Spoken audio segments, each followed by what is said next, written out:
Hello po mga kabayan, kamusta po kayo? Sana po nasa maayos po kayong kalagayan. Si Kamanong po inyong lingkod ay nagbabalik po muli.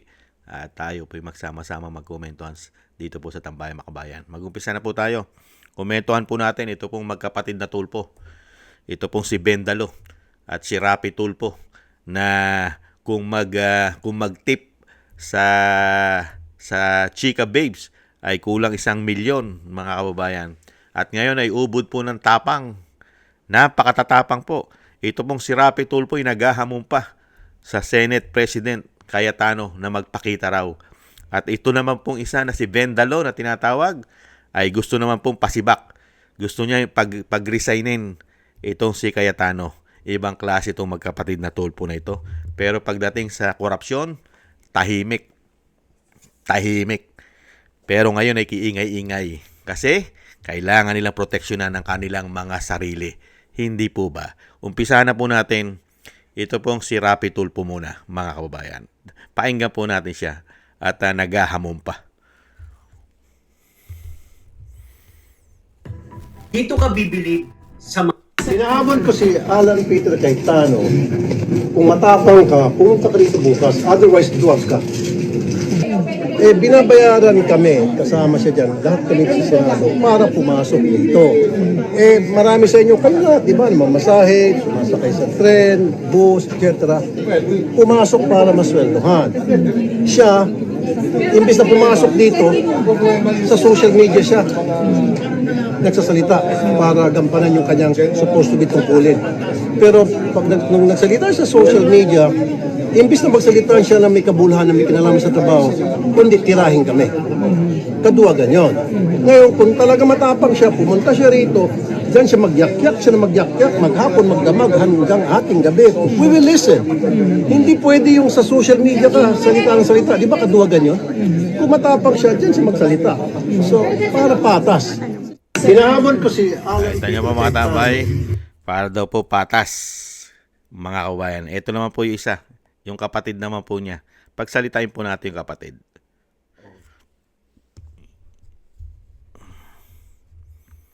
Hinahamon ko si Alan.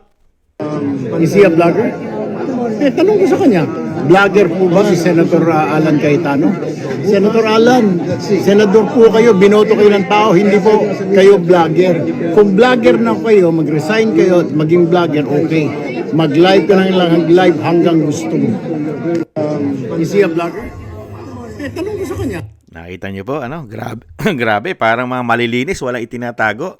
Takot na takot po sa investigasyon, sa flood control, lalo-lalo po. Diyan po sa Blue Ribbon Committee. Kinatatakutan po nila yan. Ito pa po mga kababayan, kung paano po gustong pag-resignin po ni Bendalo ang Senate President. Ibang klase ito si Bendalo. Abogado. Abogado po ang Senate President. Abogado. Mahusay na abogado po, mga kababayan. Pero ang magsasalita po sa kanya para po siya mag-resign daw ay isa pong broadcaster na tinatawag na si Bendalo. Pakinggan po natin ang binabasa ni Bendalo, mga kababayan. What happened today was a clear abandonment of responsibility, dereliction of duty, and a blatant disregard of the rules that govern this institution. Because the Senate cannot be made to stop working simply because its presiding officer refuses to leave. Under Rule 14, Section 41, the rules of the Senate President may postpone the holding of the session after consultation with the Majority Leader and the Minority Leader. That rule was violated. This is not merely a procedural lapse. It is a direct violation of the rules of the Senate and a serious disrespect for the institution and the Filipino people. Senate President Alan Peter Cayetano should resign as he has shown that he cannot function as the leader of the Senate anymore. Thank you. Yan po mga kababayan, gusto po pag-resignin ni Bendalo. Bendalo ang speaker. Ang Senate President, ang Senate President. Para po matigil na po ang investigasyon ng Blue Ribbon. Hindi po ba? Kailangan kasing protektahan po nila ang kanilang mga sarili. Hindi kaya? Pero may sagot po dyan ng Senate President. Ito po ang sagot ng Senate President sa mga tulpo, mga kababayan. Pakinggan po natin ang Senate President Cayetano. Yung hamon mo, magpakita ako kung hindi tiduak. Para po rin sinabi ang bawat senator, ikaw, maging independent ka, o hindi, duwag ka. This is not a radio or TV program. This is not entertainment. This is the Senate of the Philippines. So we have to be more professional. Kung hindi ka lang Tulfo at kung hindi ng Tulfo si kapatid mong si Erwin, sinumbong ko lang kayo kay Tulfo eh. Diba? Pero ang reality is, because nandiyan kayo, because you have a strong voice, use it for the good of the country. There are also issues facing you. So you ask Joel Villanueva, you ask Jingo Estrada, you ask Chis Escudero to face it squarely. So face the issues also squarely. Wag yung itigilan natin yung Blue Ribbon na committee and then gagawin natin personal yung lahat ng issues. There are issues facing all of us. Pati ba naman Senator Tulfo, lahat na nung pinapay, binintan nyo sa amin. Nung panahon ni President Duterte, kampi kayo sa drug war. Ngayon naman, balita. Tapos lahat ng pinatay, sinisin nyo. So, pati ba naman internet at saka earphone, sa akin nyo pa rin sinisik. O baka murder pa yung kaso na yan, ha? Murder kasi pinatay ang wifi at yung kuryente. Nakita ko na po ang report, yung po palang master, yung pong centralized aircon, yung master switch or yung sa kuryente, nasa GSI gas yun at may nag-trip ng wire. Kaya around 6 o'clock, nagkaroon talaga ng problema sa aircon. So, hindi po namin gagawin sa inyo. Yan, narinig mo yon. Senator Tulfo. Yung hamon mo, Kung hindi ka lang tulpo, kung hindi tiduak. Para po rin hintayin mo magpapakita ang Senate President. Hintayin mo. Hindi po ba? Ang dami nyo binibintang kay Senate President. Pati pagpatay ng aircon. Pati pagpatay na aircon, binibintang nyo. Hindi mo na kayo nag-imbestiga dahil nga puro kayo yaw-yaw. Napakahusay lang ng bunganga nyo. Hindi nyo man ginagamitan ng utak. Di umano. Nag-research muna kayo, nag-imbestiga. Bakit nawala na aircon? Ayun pala, nasira yung switch. Yung switch ng aircon, nandun sa GSIS, doon nasira. Di lumabas ang katotohanan. Ngayon, hihingi ba kayo ng tawad o pasensya doon sa nasabi nyo? Dahil nasiraan nyo na si Cayetano? Hindi. Hindi nyo gagawin yun. Hindi po ba? Dahil nga po puro bunganga kasi ang ginagawa nyo. Inuuna nyo ang bunganga. Hindi po ba? Kaya nga si Senator Cayetano, si Senate President, kung hindi nga lang kayo tulpong dalawa, bakit pinatulpo na kayo kung hindi kayo tulpo? Dahil mas magaling ang bunganga ninyo kaysa sa trabaho ninyo. Saka kayo, yung sinasabi nyo na kayo ay pinasusweldo, kaya kayo naandyan at kaya kayo kailangan hindi kayo nag-absent dahil kayo paswelduhin ng tao. Kung kayo paswelduhin ng tao, bakit ang issue nyo magnakaw? Bakit may issue kayo ng korupsyon? Magtrabaho lang pala ang gagawin nyo sa amin, sa aming mga nagbubuwis. Trabaho. Bakit may kasamang pagnanakaw yung trabaho nyo? Ang tanong, ano ba tinatrabaho nyo? Magnakaw, mas malaki po ba ang trabaho sa pagnanakaw? Kisa paunlarin at ayusin ang bansa. Lalo-lalo sa kahirapan? Nagtatanong lang po. At ubod kayo ng tapang. Naghahamon pa kayo. Ibang klase. Akala mo may mga binatbat. At ito pong isang nagpapakaabogado na si Vendalo, ganun-ganun na lang po siya. Maglatag ng pagpapatanggal o pag-resign sa Senate President. Talagang maitim ang layunin ng grupong ito Hindi kaya?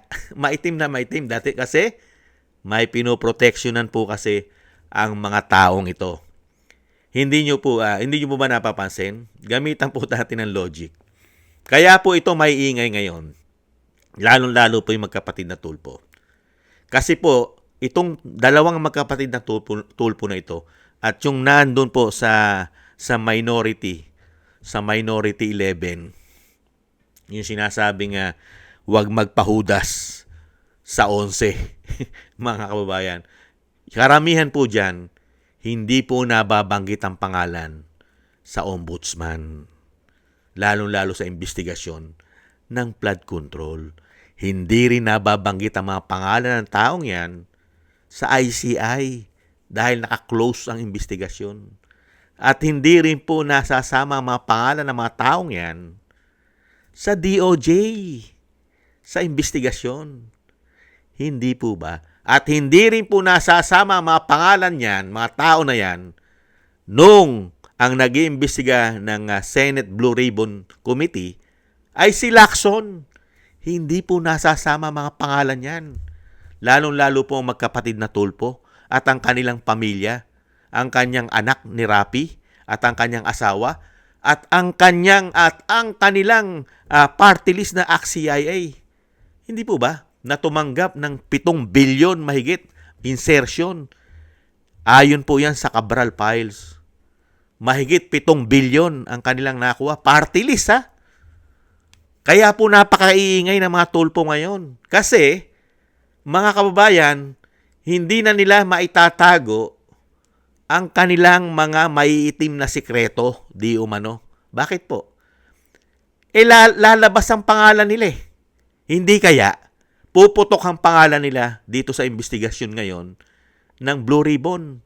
Kaya takot na takot at putak ng putak at gumagawa ng paraan at kung ano-ano na lang po ang ginagawa, pang-iinsulto at kung ano-ano na lang po mga rules, ang sinasabing puro rules, gumagamit ng mga rules si Bendalo para po mapalitan ng leadership ng majority sa pangunguna ni Alan Cayetano ng Senate President. Hindi po ba?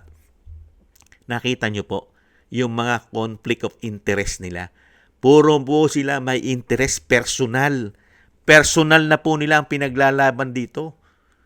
Real talk, hindi na po ang taong bayan ang pinaglalaban ng mga senador na ito, lalong-lalo po magkapatid na Tulfo. Hindi na po, personal na nila ang pinaglalaban nila para po hindi sumambulat. Kasi hindi po sumambulat ang kanilang issue ng korupsyon sa ombudsman, sa DOJ, sa NBI, sa ICI, at kahit po sa Kongreso na sinasabing tapos na ang issue nila sa Kongreso. Hindi po ba sa House of Representatives, wala po dyan tinutukan na investigasyon ng flood control? Kaya nga dito natin malalaman eh. Kaya nga sinasabi ni Senate President Cayetano, ang korupsyon ba ay sa Bulacan lang? Wala bang korupsyon ang mga representative sa Luzon, Visaya, Mindanao? Bakit sa Bulacan lang? At sa Davao? Bakit nakatutok lang ang DPWH, lalo ngayon yung si Vince Dizon? Bakit nakatutok ka lang sa korupsyon? Sa Davao at sa Bulacan. Wala na bang probinsya at wala na bang mga district ang buong Pilipinas maliban sa Mindanao at Bulacan? Sige nga. Kaya nga gustong imbestigahan, malalim na imbestigasyon kasi napakarami pong congressman ang kasabwat. Hindi bababa sa 200 congressman. At nung panahon na yon ay congressman po si Erwin Tulfo. At nabanggit din po ang pangalan ni Rapi Tulfo. Hindi po ba sa mga nagre-request ng mga project sa mga flood control? Hindi po ba? Yan po mga kababayan, ang napakahusay at napakatatapang na Tulfo. Nagpapakaabogado pa. At sinagot naman po ito ni Senate President Cayetano. Mahusay lang kayo sa bibig. Puro bibig. Palibasa, meron kayong kinatatakutan.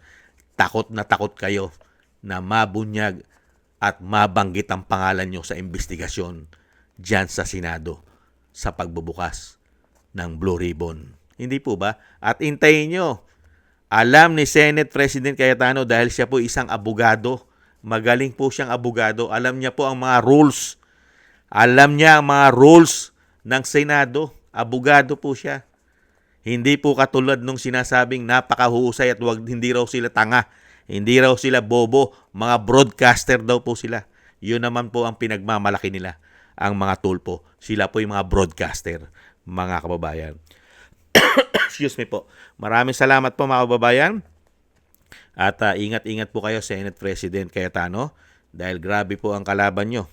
Napakatindi po ng pressure sa Senado. Hindi lang po ang mga minority 11, meron pa pong kalaban na nasa Malacanang na tinatawag na butod.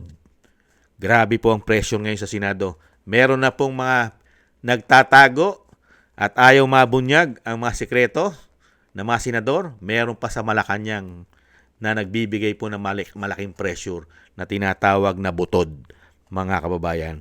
Maraming salamat po sa nagusto po natin tambayang makabayan sa YouTube at TikTok. At ganoon din po sa ating mga subscribers at sa patuloy po nagsusubscribe. Maraming salamat po sa inyo. At ganoon din po sa mga nagko-comment, like, share, and subscribe. Mabuhay po kayo. Shoutout po sa inyo lahat.